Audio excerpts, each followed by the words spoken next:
Welcome back to the Musical Connections podcast. Zach Snow here with you once again.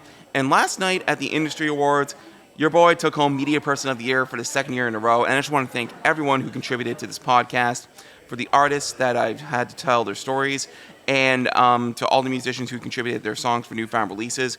You guys have made this a dream come true in helping grow the sector one song at a time. And we're covering all genres here. And one of the genres is a niche here in Newfoundland and Labrador, but we're going to talk to one of the leading faces of that genre here in the province.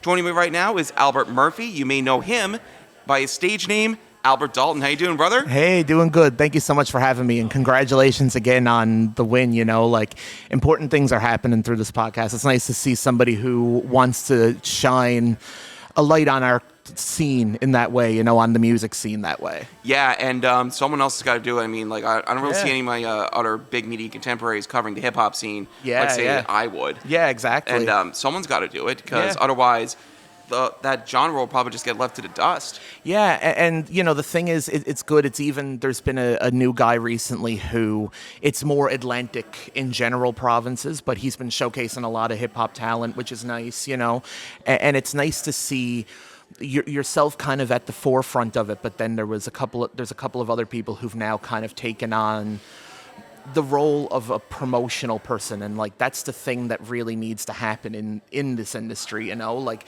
there needs to be more people who are willing to take on the interview side of it, or this, you know, what you do, the part that you do best. Oh, yes, absolutely. Yeah. Featuring all your songs on newfound releases, and also talking about this on Next to Connect. I've wanted to get you on for a very long time. Yeah, and I'm stoked to be here. Oh, yeah, thank you so much for coming on, and congratulations on all your success. Thank you. You're up once again for Hip Hop Artist of the Year, and I would say you are one of the leading faces of said genre. There are a lot of great people here in this sector, like Reggie Morales, Lee Fitz, Radar, Sarcastodon, Dante Miracle, Alaben, Logan Bolt.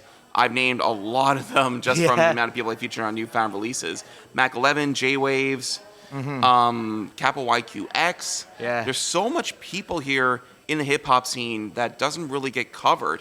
And I'm glad you're one of the faces that's leading this charge. Yeah, I find that the thing is with the hip-hop scene currently is that there's a lot of people, like you said, who are looking to do that side of it, but there's not as many people who are looking to sit in the behind the scenes of it. There's no hurricane music in the hip hop scene. There's no, and you know, there are small things like that coming up. Like Hippie Jr. does something like that with a more non-profit style.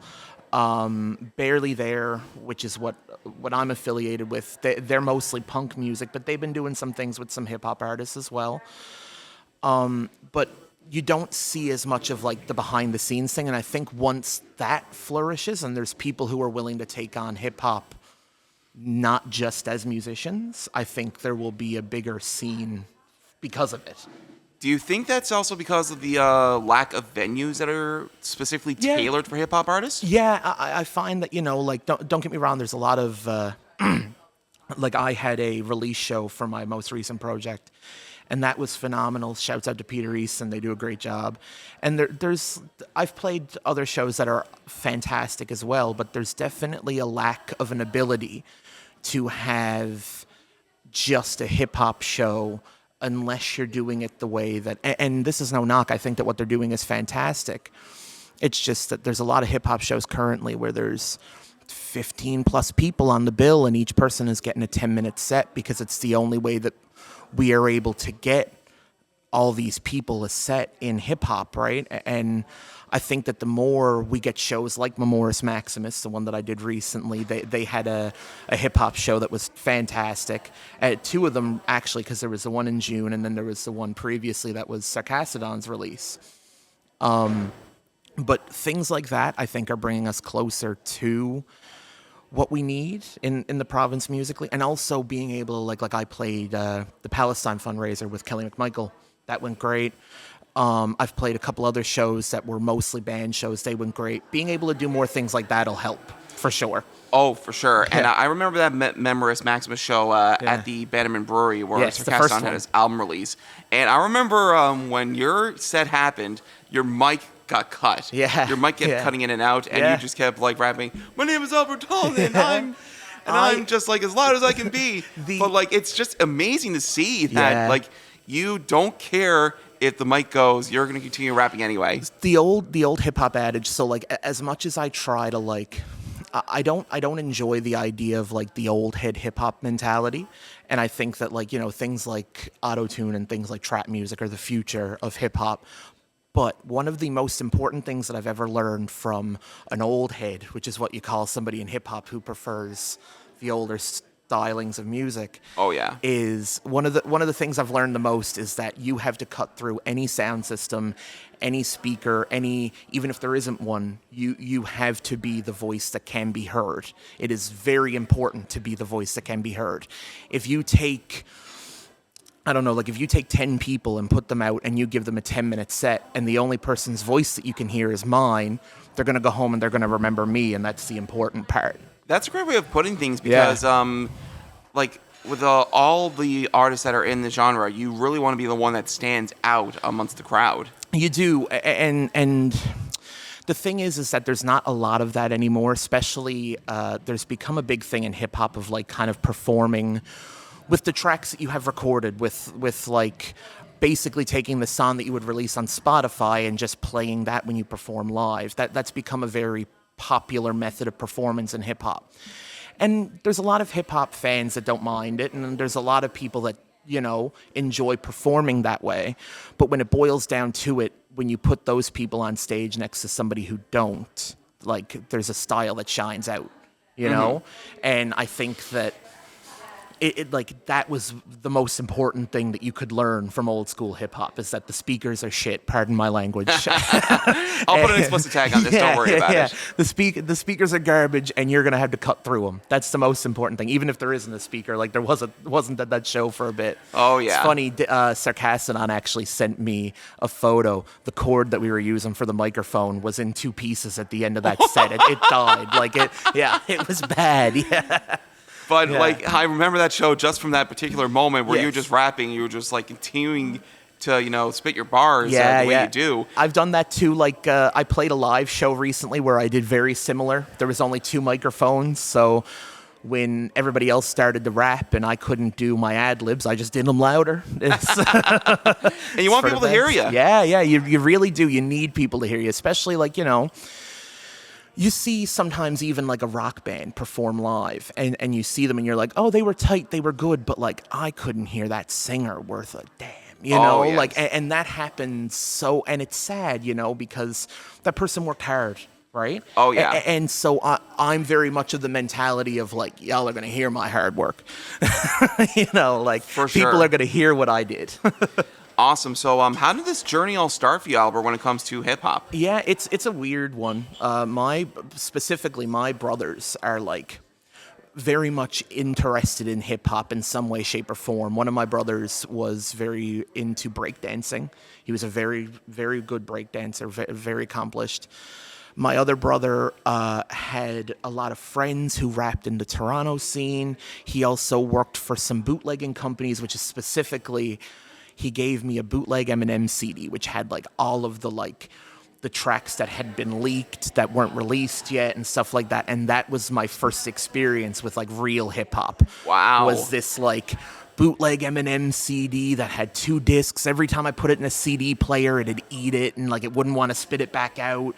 And it was really strange and it barely worked. And I love that CD. I ruined every car stereo system with that CD. I loved it. Would that be his Infinite CD or was it? No, this was literally just like a bunch of songs that he decided not to release because somebody had stolen them from him and released. And I didn't know that at the time, like you're a kid, you're just taking whatever someone's giving you. Yeah, because that was around the time where Napster was starting to become a thing. It's that mentality, right? Like it was, because it would have been around there, and that was that mentality of like they just downloaded a bunch of illegal songs onto a CD and sold them as if it was real. But my brother gave me one of them because he worked at or knew somebody who worked at the plant who did it, I think it was. I'm not too clear on the details. I was very young. I was probably like 7 years old, So, young. Yeah, so for any of the listeners who may not know much about Albert Dalton, tell us a little bit about yourself. I love performing and making hip hop, man. Like that's the most important thing. I always say that hip hop and professional wrestling are the two things I love the most, you know? And like I could never be a professional wrestler, so I'm going to try my best to be a hip hop artist, you know? Oh yeah. And that's the main thing for me, is that like I like to let that shine through too. If you understand pro wrestling and you look at my lyrics, I make so many one-off references to random wrestling things, and it's funny because that's actually become big in the genre of hip-hop that I'm doing. So like it's almost like more people like me have taken the same trajectory towards hip-hop, of this like enjoying pro wrestling as a kid, finding out about rap through their really bad rap, and then Really bad? well, like, you know, it was usually like your new metal style, like, you know, Kid Rock was a very popular artist for wrestling, and shouts out Kid Rock, but he's, you know, Limp Bizkit. yeah, Limp Bizkit. Limp Bizkit are fun though, and just like finding out about it through that and then really diving into it, I feel like more people had that road to hip hop than me, so it's fun to be able to share that and have similar experiences come back. And that's really my thing, is I love having shared experiences with people who love my music. That's the biggest thing you could know about me. Oh, for sure. Who's your favorite wrestler? Favorite wrestler? Currently wrestling, Eddie Kingston or Hangman Page. Hangman Page burned a house down last night on television. That's the best thing I've ever seen. Oh, yeah. Yeah. I thought Randy Orton did that like a couple years ago when he was feuding with Bray Wyatt. With Bray Wyatt, yeah. They burnt down like a cabin in the woods. Yeah, but the like, Wyatt family compound. Yeah, but this one with Hangman, like they had this whole story. Swerve like bought back his childhood home, and then Hangman showed up to it that night and burned it down. Like I love pro wrestling. It's a soap opera for, you know. Yeah, ultimate heel move right there. I always make the joke that pro wrestling is redneck anime, you know? It was made for me. Like, I am in love with that kind of thing for sure. But it, like, all time, I love Shawn Michaels. That was another one for me. Chris Jericho is a big one. You know? Oh, Undertaker for me. Edge is a big one for me. Edge has been in the new company, AEW, which is a All Elite different... Wrestling. Yeah. And he's been having a phenomenal run just under his real name. It's been fantastic. Adam Copeland, yeah. It's unfortunate that he got injured. It is. Yeah. But, you know, it was still a great run. Oh, yeah. I'm going to throw a line that Dusty Rhodes said in his Hard Times promo. Yeah. Your belly's just a little big, your hind's just a little big, but brother, you're bad and they know you're bad. Exactly, and that's the thing. Like, that was another thing too with Dusty Rhodes. That's why I got the whole song like it, man. Like, that mentality from Dusty was a big thing when I was a kid. All of these like wrestlers who were like big dudes, you know, like 300-pound men wrestlers, and I seen them and I was like, they move like they do. They're cool. They're, you know, and I can do that as a big dude, you know? Oh, yeah. Like, yeah. And Dusty Rhodes is a former heavyweight champion. Yeah. Dusty Rhodes is, I love Dusty as well. His kid Cody's doing fantastic now. I'm mainly a WWE guy. Yeah. But WWE under Paul Levesque, who goes by Triple H. Much better. Way better. It's so desperately needed. Yes, it's desperately needed. The previous way of booking things worked in the 80s. And now you can watch pro wrestling and feel like it's a real TV show. It's no different than something like The Avengers, you know? Like, I don't expect it to be, you know, like crazy cinema that's like unrivaled or anything. I just expect it to be watchable. Oh, absolutely. Yeah. Now, of course, you discovered bad hip-hop acts. Bad jokingly. Well, It's not actually bad. bad. Person who would enjoy Kid Rock or Limp Bizkit. Yeah. You mentioned those names. Who are some of the influences that helped make up your sound? Like earlier in my music career, for sure, it was like Notorious B.I.G. I loved. It's also like some other artists, like, as much as you wouldn't say it, when I was a kid, I loved Aerosmith with a burning passion. Wow. And so, like, you know, I would definitely say that the reason that I move around on stage, even though I don't know how to dance, is because that's what Steven Tyler does, you know? Like, but then there's the other areas of it, as I got older, like Mac Miller was a huge inspiration. Whenever I make anything that's like a trap environment or like an auto-tune environment, it's like Travis Scott inspired. That's another big thing too, is I love auto-tune with a burning passion. I think auto-tune is, to me personally, auto-tune is an instrument. It's not just an enhancer. It's not making it sound like you can sing when you can't. To me, that's just like learning how to play the guitar. It's important, you know? That's a great way of putting things, because like autotune can be, pushed aside as something that is, like an enhancer only. Exposing artists for, just ignoring the fact that they can't sing. Yeah. But I think one hip-hop R&B performer, T-Pain, is one of my big people that I grew up listening to. Love that, From Three Rings and Rapper and Sanga. I and love Epiphany. T-Pain. Yeah. T-Pain was a big one for me, and he can actually too. sing. Yes, and the thing is that if you ever hear him talk about autotune in any way, like, he kind of says exactly what I just said, where like autotune to him is an instrument that he plays with his voice. Exactly. It's not an enhancer. It's not something he needs. It's not a crutch.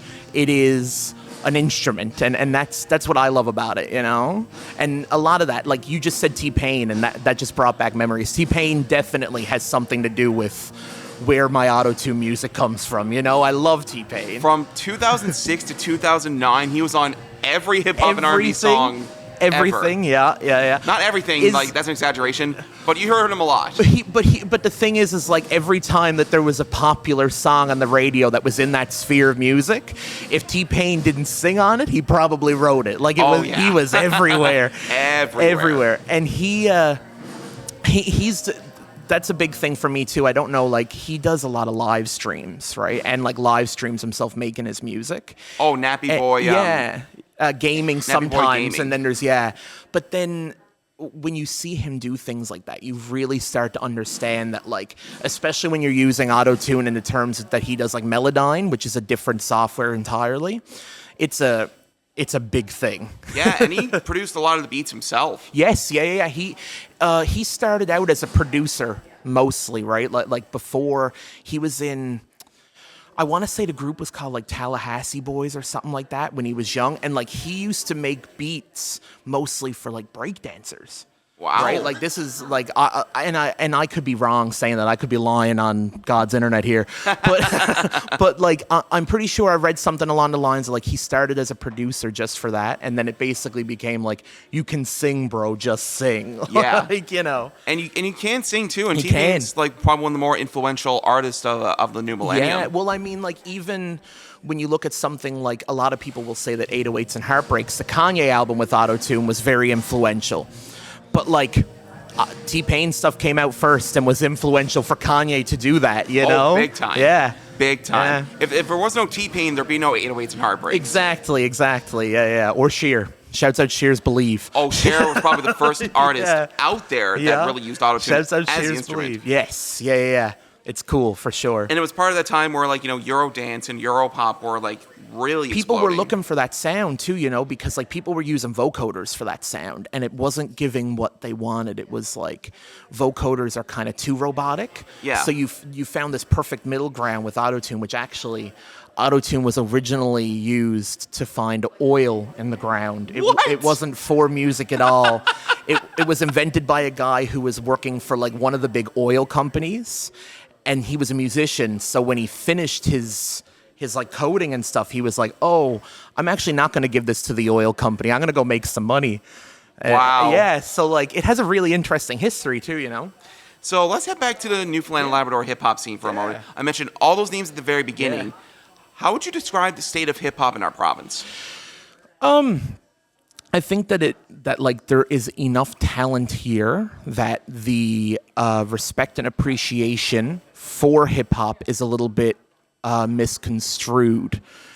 And what I mean by that is like, I think that the artists are good enough, and I think that the talent is there, but then when you try to have some sort of scene in it, in the fact of like throwing shows or things like that, I feel like things get a little bit stagnant.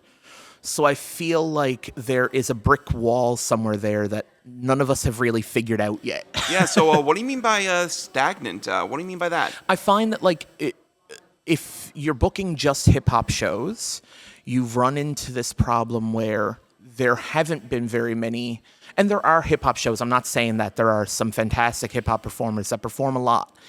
It's just, for me personally, when you perform at a show that doesn't have very many people there because it's just a hip hop show, people see that as already a problem when they don't think about the fact that metal or country or the folk trad scene that is here had 30 more years than we did to build the environment that people want to come to the shows. Yeah. We haven't had the ability yet to even build that base, and we already have some issues with, like, well, nobody shows up, so, like, do we really want to book that?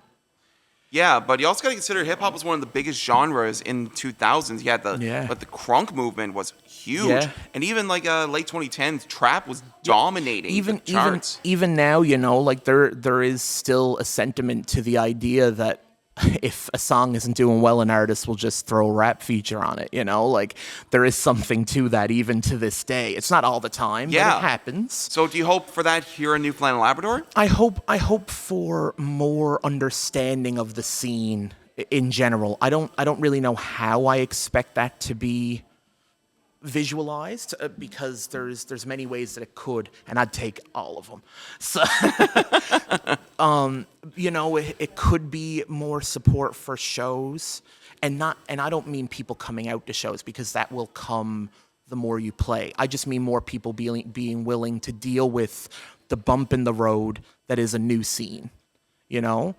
And there's also the idea of just, like, you know, sometimes when you are looking for help in hip hop, like, I've definitely had, speaking of auto-tune, I've definitely had people that their problem with my album is, well, you're using auto-tune, I don't really like that, so, like, I don't really want nothing to do with it. And, you know, so there is some bias towards some of the things that happen with hip hop as well. And I think that once we get past those, we will be able to let hip hop do better overall, you know?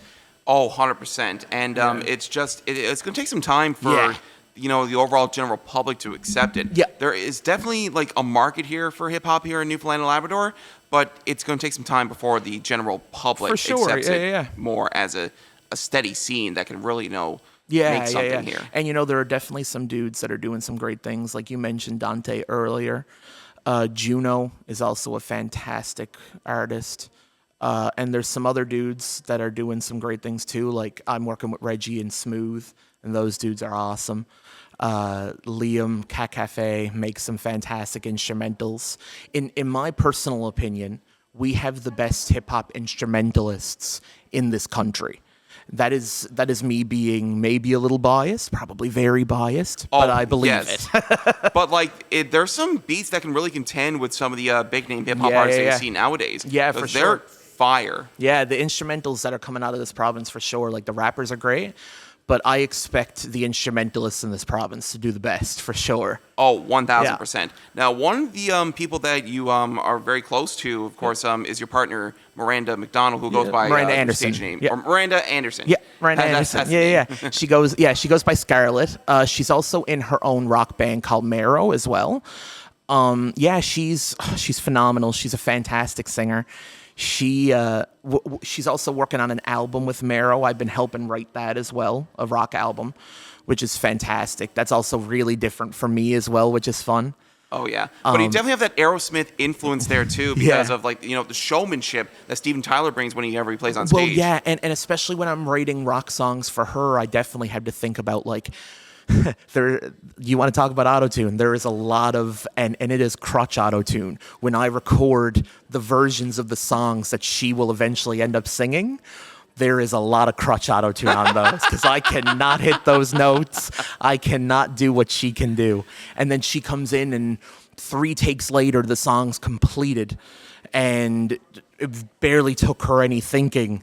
And it's just fantastic. She is such a naturally gifted singer in that regard. Yeah, and how's it feel to have, like, someone in the family that, you know, is well deep into music? It is more than essential, like especially because it's not just her. Like in her band Mero, her brother is the lead guitarist, right? So having both of them around, I mean, I've been really into writing rock music for a while. I've just never released it myself. I have a weird thing about not knowing if I should, but being able to work on that with Miranda and her band, fantastic. I've been loving every second of it, and having musicians as good as they are is definitely worth it. Now, doing some research for this conversation here, you've opened up for a lot of acts that I really don't know the names of. Yeah. The one that really sticks out in my mind is Ghetto Socks. Yeah. So yeah. tell me a little bit more about some of the acts you've opened up for, and which one is your favorite? I've opened for a lot of like different acts especially where I do hip hop. That I try to not stick to one subgenre, so I can kind of open up for anybody who makes any form of hip hop. So there was one of my favorite shows that I did with some more prominent rappers was when I played Lanya Vanya last. It was me, Backwash, and DJ SB. DJ SB has gone on to work with some artists with Dreamville, which is J. Cole's record label. Oh, wow. And Backwash, it just recently came off a European tour that was like a lot of dates. Backwash, also, not that it matters, gets really good views from Anthony Fantano. Wow. So, and being able to perform in the beginning for two artists that were completely different and kind of tied the knot that was the poppiness of Deja and the almost new metal-esque Backwash. That's what I love about performing, is being able to tie those loose ends, you know? And then, like you said, with Ghetto Socks, like somebody who makes very similar music to me, and I just get to go out and rap with the boys, and it's so fun, you know? It's so great. And Ghetto Socks is such a great guy.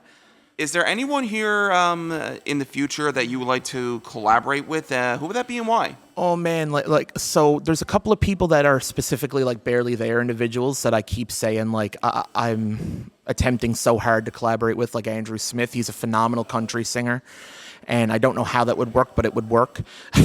Me and John Moran, actually, Kelly McMichael's guitarist, we've been having a lot of conversations on how we would figure that out and how we would work together. I'd love to do that. He's also put out an album himself. Yes. Yeah. John Moran's newest album is also fantastic. And such a great guy, has been doing some, like, filmed one of my performances recently. Just been so awesome. And really, I just love collaborating. Like, if somebody has a song that wants a rap verse and it is a good song, just send it to me. I just want that. So are there any like local artists here, like pop or rock, that would you like to collaborate with? There's so many. Like I think having like the bog standard like rock pop track with Nick Earl would be hilarious. You know, or like anything like that. Even to the point of like I've been trying to turn.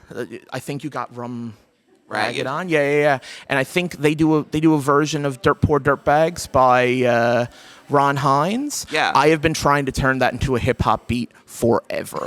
And if those dudes want to help me, I'm putting this like out there into the ether. Please help me. That'd be great. Yeah, that's definitely a sample you can put on a new record. Yeah. Now let's talk about the most recent one you've put out with Cat Café. Yeah. It's called St. Thomas Line. It's a fantastic hip hop record. Thank you. Thanks. One of the best hip hop records of the decade, I find. Thanks. So tell me a little bit about that record and working with Liam Ryan. Yeah, that record is probably over 5 years in the making now. That started out with the first like I think it's 4 songs on that project. They very much flow into each other, and the beat samples all come from one song. I won't say what that song is because I don't know if we were supposed to sample it, but they all come from one song. And the original idea was to just do an EP of those 4 tracks. But then, like, the more songs we finished and the more, like, you know, phenomenal features like New Villain and Lungs and Fatboy Sharif, which is so cool that I have him on my project. That's amazing. And just, like, things like that are, like, we basically outgrew ourselves on that project, you know, and it was completely self-funded. Like, we did all of it ourselves. Wow. Yeah. And just like we definitely outgrew ourselves, but it definitely paid off, you know? That's insane. Yeah.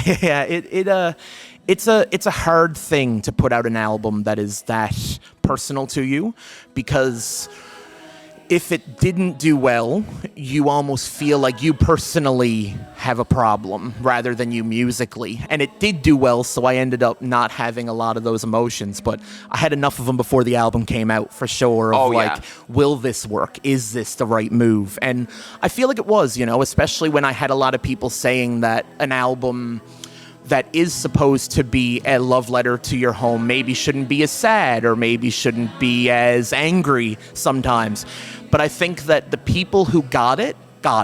Oh, 100%. Yeah. Now, you're up for Rap Hip Hop Artist of the Year once again. Yeah. How does it feel to be up for an award with such talented names like Lee Fitz and Radar? Yeah. Like Hippie Jr., like Sarcastodon. It's great, and every year there's always such a talented list of people on that list. There's always people who've released fantastic music. I'm always stoked to come out and, be involved in some way, shape, or form. And the people that are nominated too, again, have been doing some fantastic things. You can't knock the amount of work that Hippie Jr. has done, especially as the non-for-profit stuff that he's been pulling off. Chef has been doing great. Lee Fitz and Radar just did Iceberg Alley. Sarcastodon is a phenomenal DJ and producer. I think I got everyone. They're all a very talented group of boys, and I'm glad to be nominated with them. It's a good time. How would you feel right now of where you're to now in your career and your life, Albert? Where do you feel you're at?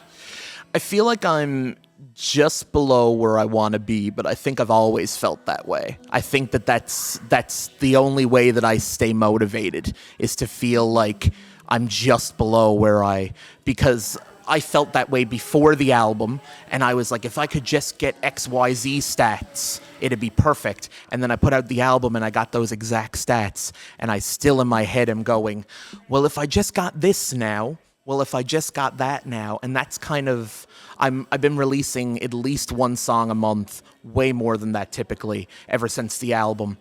And putting those out has definitely been helping with the post-album blues of once an album's been out for so long, people kind of step back and don't listen to it all day, every day. And, so releasing more music has definitely been a help. Oh, for sure. Yeah. There's one statement that Logan Bull always puts at the end of his post: never peak. Yeah. And it seems like you're not at your peak yet. Yeah, and that's the point. Never peak. That is actually, fantastic concept. To never be satisfied in a good way. Yes. There's always the bad way of waking up in the morning, and everybody has those days where they wake up and they're like, I don't want to do any of that. But for the most part, waking up and going, I want to work today to get to a better place tomorrow is needed. Oh, 100%. Yeah. So what else is next for you, Albert? Because you just put out a song, Downtown Sucks, but this is where the scene is. Downtown sucks, but it's where the scene is, yeah. So what else is next for you, Albert? So like I just said, I've been putting out at least a song a month, and it's been way more than that. I just did 3 features on Reggie's album. I put out that song. I put out a song called Rat More. I'm really in the point right now where if there's anything in my discography, I probably have close to 600 songs on my hard drive. That's insane. And if any of those songs I feel like they are good enough to be heard, but don't have a place on any of the albums that I'm currently working on, and it's 6 of them. If they don't have a place, I'm just putting them out. And the minute they're done, they're released. So I plan on having a lot of music coming out. And for people who want to follow along on this journey of Albert Dalton's, where can I go when it comes to your social media and your website? Albert Dalton 19 or Albert Dalton 420 on most things. My birthday's April 20th, so It's hilarious actually, because for the first few years, I always dropped on my birthday, and I'd always drop a weed-related song on my birthday. But you can find me pretty much anywhere as Albert Dalton. If you just Google Albert Dalton, I come up, which is great. That's so cool to me. And your website is albertdalton.com. Yeah, I actually write my website on the back of every physical piece of money that I get, 5s, 10s, 20s. So you might see me in a cash register too. Well, Albert, I've wanted to get you on for a very long time. You're one of the leading faces of the hip-hop scene here. No disrespect to any of them here, but I would probably put Reggie Morales in that category as well. There's a whole list of other names as well that are doing amazing work with the hip-hop scene.